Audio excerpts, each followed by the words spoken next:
lot of people think this is absolutely true. A perfect example of this is the 4-minute mile. Does everybody know the story of the 4-minute mile? Yeah, a couple of you. For those of you who don't, I'm sure most of you do, I want to talk about it. So up until 1950, they said that a 4-minute mile was impossible. In fact, they said if you were to run a 4-minute mile, you would die. Your body could not physically take it if you ran a 4-minute mile. All right? And there was a group of people, obviously, out there that did not believe what was said. And so they went out and they trained and they trained. And in their mind, they knew it would be possible if they pushed themselves hard enough. And then I believe in 1954, the first 4-minute mile was run. And then after that, every year at the Olympics, if you ever watch that, it's beat every single time over and over and over again because somebody decided to challenge what was possible. Now, truth versus opinion. It's impossible to run a 4-minute mile. Is it truth or opinion? Opinion. The earth is round. It used to be the earth was flat. At that point in time, truth versus opinion, right? They thought it was truth, but it was actually an opinion. We look at physics. Physics changed dramatically in the last 100 years. And in fact, everybody thought it was one way, and then all of a sudden, quantum and all of the other physics that we now know was discovered. And now all of a sudden it completely got rid of everything. So you think about our lives and the stuff that we know, the only reason that we believe it's true is why? Why do we think the world is round? Huh? Why do we think the world's round? Why isn't it flat anymore? It was flat once, right? As Mike said, this is a lot easier if you guys participate. It makes me, huh? A new perspective. We started flying, we started sailing around the world. You know, if you get in a boat and you go far enough, you end up in the same spot on the other side. So there's proof now that allows us to know the difference between truth and opinion. So another thing that's truth versus opinion, you have to have money to make money. Is this truth or opinion? What do you guys think? Is it opinion? Raise your hand. Is it truth? Okay. Let's look at it again. It takes time to make money or to become rich. Truth or opinion? Opinion? Okay. Truth? Okay. Let me ask another question on that. So, anything that you, sorry, it's not a question, it's first, I'll talk about this. Anything you believe, whether true or not, is your reality. Your brain cannot tell the difference between truth and opinion. Therefore, if you believe it, your brain makes it real. A great example of this, belief. How does hypnosis work? Does anybody know how hypnosis works? You guys do? Okay. Has anybody seen this? This is something that I love. They did this big study on weightlifters, okay? And they took these weightlifters and they had a problem going past their limitation. They said, I can't get past this mark. I can't bench more than 500 pounds. I know that's a lot, but these were mega weightlifters. And so what they did is they did a study with grip strength, okay? And first what they did is they put a pencil on the ground and they told him, you cannot lift this pencil. It's impossible to lift this pencil. And he went and he tried to lift it, and he could not. His muscles didn't change. His capacity didn't change. What changed? His belief. His belief all of a sudden said that he could not do it, and therefore he could not, okay? So they did the opposite, and they took him and they hypnotized him and said, you can lift, you're the strongest man in the world, you can lift as much as you want. And all of a sudden he went and he jumped 25 pounds immediately.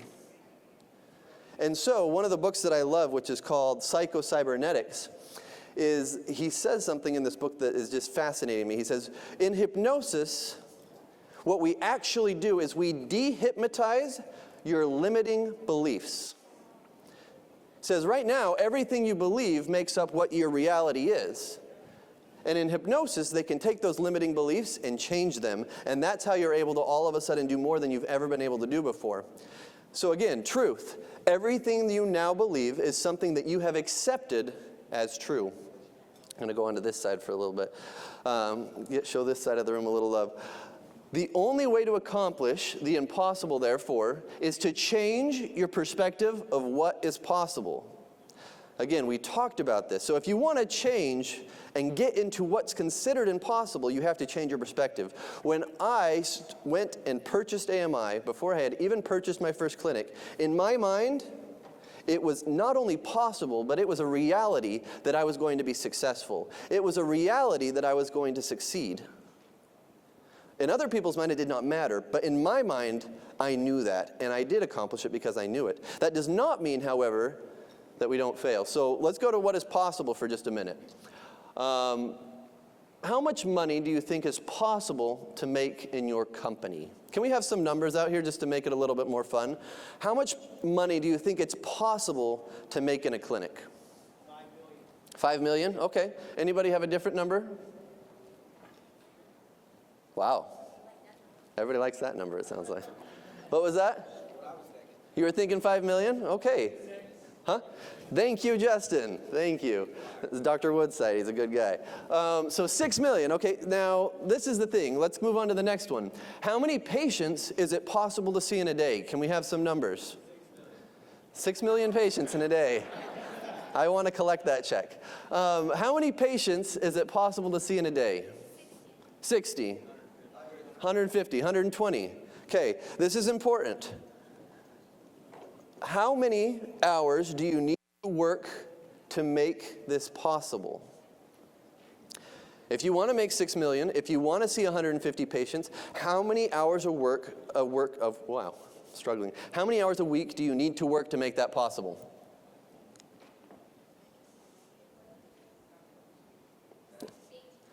$18, okay. Any other? Sorry? Oh, 80, okay. Anybody have a different number than 80? Huh?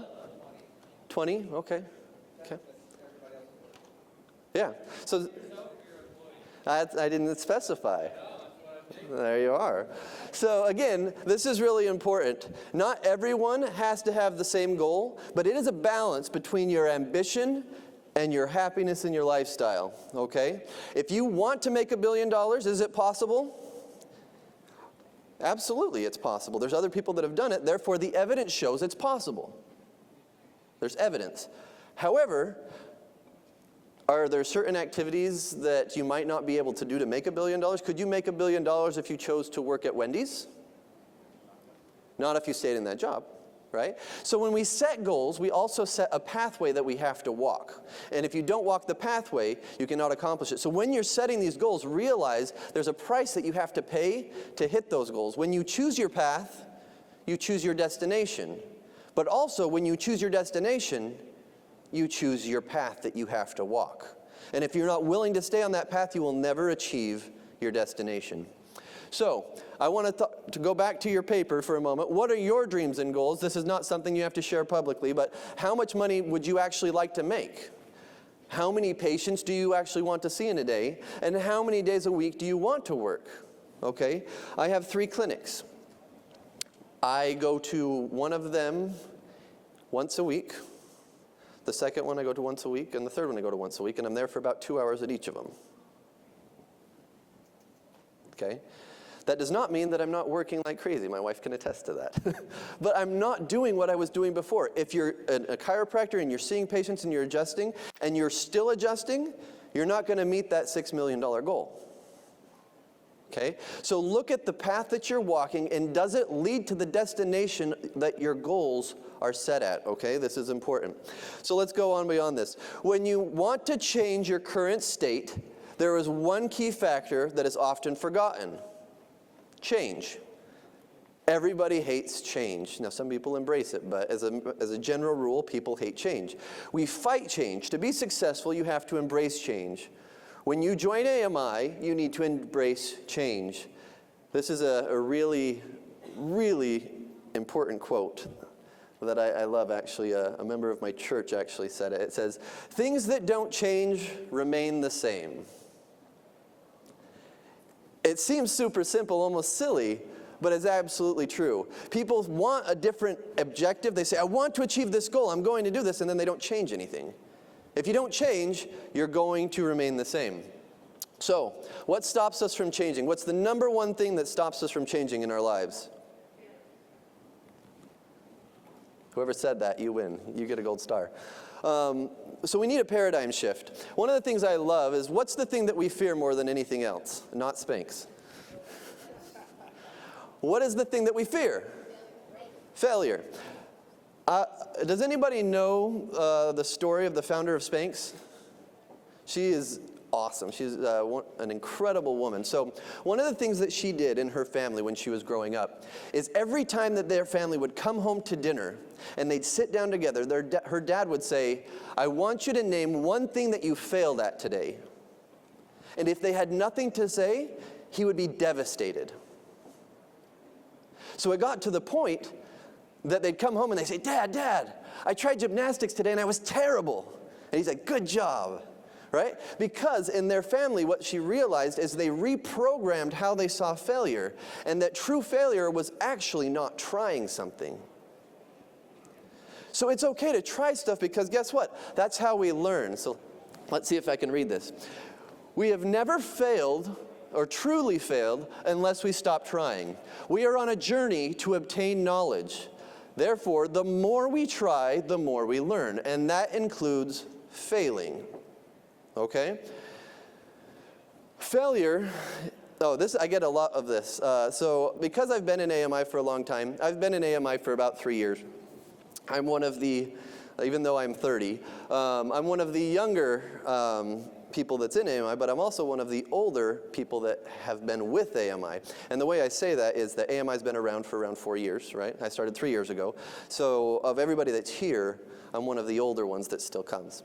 So people tell me, they say, failure is okay when you're young. I have a lot more to lose. Therefore, I can't afford to fail at my stage of life.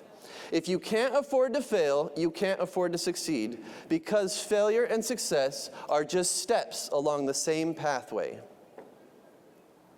This is super important. If you can't afford to fail, you can't afford to succeed, because failure and success are just steps in the same pathway. Okay? Has anybody heard of the book Principles by Ray Dalio? It's awesome. Highly recommend it. It's a good one. This is a quote from Ray Dalio. He says, "It is a fundamental law of nature that in order to gain strength, one must push one's limits. If you are not failing, you are not pushing your limits. If you are not pushing your limits, you will never reach your potential." Think about it. You go to work out at the gym, and you lift and you lift and you lift until what? You have muscle fatigue, and you can't lift as much anymore. That's failure. And guess what happens? You get stronger. The same thing happens when we're in business. We're exercising our minds. We're exercising our growth. We're exercising our desires and our minds. When you push, you will fail. And when you fail, you will learn. And when you learn, you'll get better. And when you get better, you'll succeed. Okay? This is so important. Do not be afraid of change. Do not be afraid of failure, because it brings success. Last quote. If you are not where you want to be, you don't have the time to keep doing what you're doing. You must change, because things that do not change remain the same. If you're sick of doing what you're doing and you're looking for something to change in your life, you want to work less, you want to make more, whatever it is, you want to help more people, you can't do it if you're doing the same thing that you're currently doing. Only by changing can you do this. So let's go on to time for a moment, okay? We talked about this a little bit in the beginning. Is this a truth or opinion? Time equals money. Who thinks it's opinion? Who thinks it's truth? Okay. If time equals money, I'd like to buy some more time. Can anybody sell me some? They're equal, so therefore, can I buy some? No. In fact, it's a completely false statement. It's the mantra of the middle class and the hourly employee. When you're paid on an hourly basis, time does equal money. The more time you put in, the more money you get. But as soon as you step outside of that hourly role, and you begin to think as an executive and as an entrepreneur, time no longer equals money, because time is greater than or equal to money. This is super important. Time is greater than or equal to money. Okay? So let's go beyond that. Does it take time to make money? Let's ask this. Yes or no? Who thinks yes? Does it take time to make money? Okay? Who thinks no? Okay, I'm going to tell you a quick story. Who's ever heard of Warren Buffett? Okay, did you know that it doesn't take him time to make money? And let me tell you why. Okay, Warren Buffett, he likes to buy companies at what's called 5 times profit. It's a way of purchasing, okay? One of my studies in undergraduate was business, and then I took a bunch of graduate classes on finance and venture capital finance and business valuation, okay? And one of the things that's really interesting about this is there's different ways to value a company, okay? He likes to buy them at 5 times profit. Okay, so let's say that one of you have a clinic and it's for sale and I want to come in and buy it. We would take 5 times the price, and this is not how chiropractic clinics or medical clinics are valued, by the way. But this is how he buys them, 5 times. So if you make $1 million, he's going to pay you 5. Okay? Well, guess what? When he buys a company, it becomes part of Berkshire Hathaway. Guess how many times Berkshire Hathaway trades at times profit?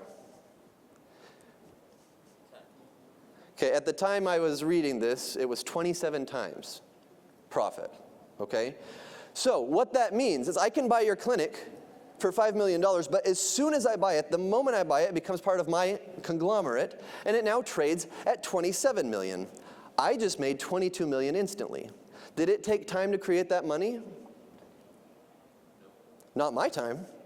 So that's the question. Is it your time or just time to make money? Okay? That's where the truth is yes, it does take time does, but it does not have to be your time. This is the whole thing about being in the clinic as well. You can sit in your clinic and you can adjust people, or you can sit and you can do injections all day long, and you will make money. Or you can pay somebody else. The hourly employees, you can pay them, right, to make money, and you don't have to be there. That is moving into an executive role, okay? Understanding this in entrepreneurship is why the rich continue to get richer, because they understand this principle, okay? So, what is the exchange rate for time? How much time for how much money? There is none, right? And so you have to decide in your life what your time is worth. If you don't decide what your time's worth, then you're working for whatever people are willing to pay you. Okay? So, question for you. Who, as far as your hourly wage, right? I don't know how many owners we have in here and different people, but, who thinks, like, what's your hourly wage for your owners? I just want the owners to answer. I want to hire you. How much are you worth an hour?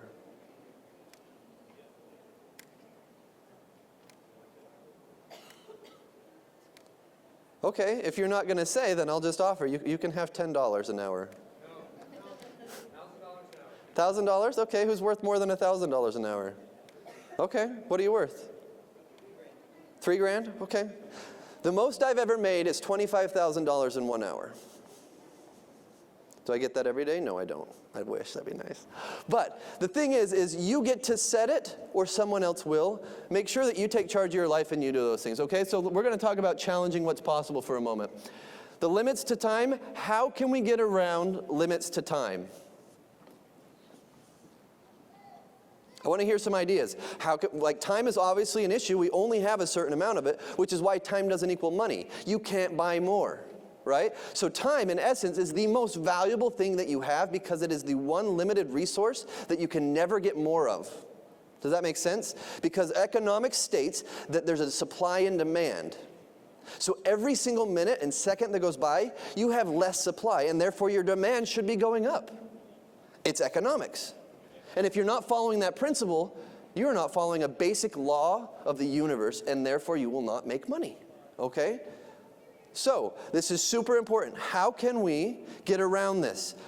How can we get around the limits of time? What are some ideas? What? Replicate? Yeah. It's the reason I have 3 clinics.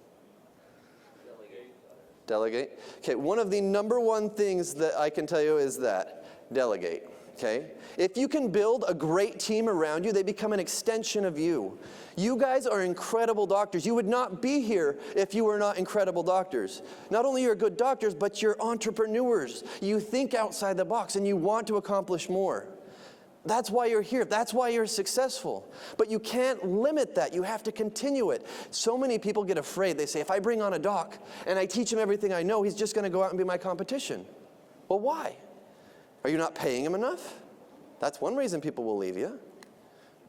Okay? So the biggest thing is you cannot be afraid of people leaving, and you're limiting your own business because, guess what?